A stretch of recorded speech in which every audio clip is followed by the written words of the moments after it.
Bonjour, merci de vous savoir si nombreux dans ma chaîne pour l'apprentissage du langage C++. Pour cette nouvelle vidéo, nous allons aborder des notions très importantes, à savoir la notion d'attribut protectif, la notion de masquage et de démasquage, la notion d'attribut et de méthode statique. Alors, sans plus tarder, commençons par la notion d'attribut protectif. Donc, dans les vidéos précédentes, nous avons vu qu'il existe les attributs publics et privés. Nous avons vu que les attributs publics, les éléments qui suivent sont accessibles depuis l'extérieur de la classe, et attributs privés, des éléments qui suivent ne sont pas accessibles depuis l'extérieur de la classe, et on doit utiliser les getters, les setters. Donc, il existe encore un autre attribut que généralement on appelle protected. Donc, et ça permet aux classes filles d'accéder aux propriétés de la classe mère. Donc, on l'utilise beaucoup puisqu'on parle d'héritage. Nous avons vu dans les vidéos précédentes la notion d'héritage. Donc, pour montrer ça de façon pratique, donc allons-y ici. Ici, par exemple, j'ai déclaré une classe A ici avec ses méthodes, une méthode et ces deux constructeurs. Constructeur sans argument, constructeur avec argument. Et voici ses attributs ici avec private ici. Et puis la classe B va hériter de la classe A. Et on avait vu récemment que quand une classe hérite d'une autre, elle hérite de ses attributs et de la méthode de la classe mère. Des attributs et les méthodes de la classe mère. Donc la classe B va hériter de la classe A. Donc ici, donc voici le constructeur là. Ici le constructeur de la classe B. Tu vois ici, ça hérite de la classe, les attributs de la classe A qui sont X et Y là. Et puis maintenant, cette classe B a son attribut, son propre attribut qui est Z de là ici. Voici la surface, la méthode, qui est la méthode surface, et puis le constructeur qui n'a pas d'argument. Donc on verrait maintenant ici dans la méthode, dans le fichier source ici. Bon, j'ai déjà implémenté tout. Donc vous allez constater ici. Voici le constructeur de la classe A ici, comme on a vu dans les vidéos précédentes, et puis la surface ici. Bon, j'ai mis la 0. Bon, c'est juste pour vous montrer pourquoi sont utilisés le protective. Vous verrez ici que ici, quand il veut vouloir maintenant utiliser ici l'attribut de la classe mère qui est A, on me dit ici que je ne peux pas avoir accès. On ne peut pas avoir accès. Donc, pour pouvoir contourner cela, pour pouvoir avoir accès à la classe, vous voyez ici, les attributs X et Y sont pour la classe A qui est la classe A qui est la classe mère. Donc ici on ne peut pas accéder parce que ici nous avons déclaré ici les attributs de la classe mère avec privé. Si on veut pouvoir accéder aux attributs de la classe mère ici, il faudrait utiliser protected. Ici échange là par protected là, j'enregistre. Ici je repars encore ici, vous voyez qu'il n'y a plus d'erreur. Donc avec le mot protected ici devant les attributs de la classe A qui est la classe mère, nous avons pu donner accès à la classe B qui est la classe fille de la classe A aux attributs qui sont ici MX et MY. J'essaie d'avoir été plus que clair avec les explications. Ici, j'ai implémenté le constructeur de la classe B qu'on a vu. On prend d'abord la classe mère ici avec ses attributs, puis on ajoute l'attribut propre de la classe fille comme nous l'avons vu dans la vidéo précédente. Alors, continuons le cours. Si jamais vous avez des questions, n'hésitez pas à me les poser en dessous dans les commentaires. Donc, abordons maintenant la notion de masquage et de démasquage. Donc, comme ma technique est toujours la suivante, je vais essayer avec les exemples. Voici la classe A qui est la classe mère et la classe B hérite de la classe A. La classe A a pour méthode void se présenter, c'est A, je suis A. Et puis la classe A va hériter de la classe B. Et puis là, on a la même fonction ici, void se présenter, c'est A, je suis B. Machin. Et puis maintenant, dans le main, je vais appeler maintenant les méthodes des différentes classes, que ce soit la classe mère et la classe fille.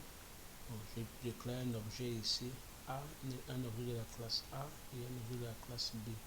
Donc quand je prends ici, quand j'appelle la méthode de la classe A, ici A, donc ici l'objet qu'on a déclaré c'est pour se présenter, donc ça va donner je suis A, donc ça va afficher le message ici, je suis A. Et puis quand je prends l'objet de la classe B ici qu'on a déclaré ici, ça va donner je suis B, donc ça va afficher je suis B. Donc on dit alors que la méthode se présenter, on dit la méthode de se présenter de la classe B masque celle de la classe A. Je ne sais pas si j'ai été plus que clair. Vous voyez ici, on a je suis, donc on a appelé A, ici on a appelé A, ici on déclare l'objet A et on appelle la méthode de se présenter là. On affiche ici A, ça va afficher ici A et puis maintenant le B de la classe B ici, ça va afficher je suis B. On dit que la méthode de se présenter de la classe B masque celle de A. J'espère avoir été plus que clair. Donc maintenant ici, bon, parlons maintenant de démasquage. Donc comme toujours, voici un exemple, toujours voici la classe avec sa méthode se présente je suis A, puis la classe B hérite de la classe A ici, donc public, vous voyez se présenter. Donc là, tu vois ici, je prends A de 2 points se présenter et puis CA je suis B. Puis maintenant ici dans le main, quand j'appelle les différentes méthodes tout en ayant créé deux objets de la classe A et B, ici on aura A, je suis A,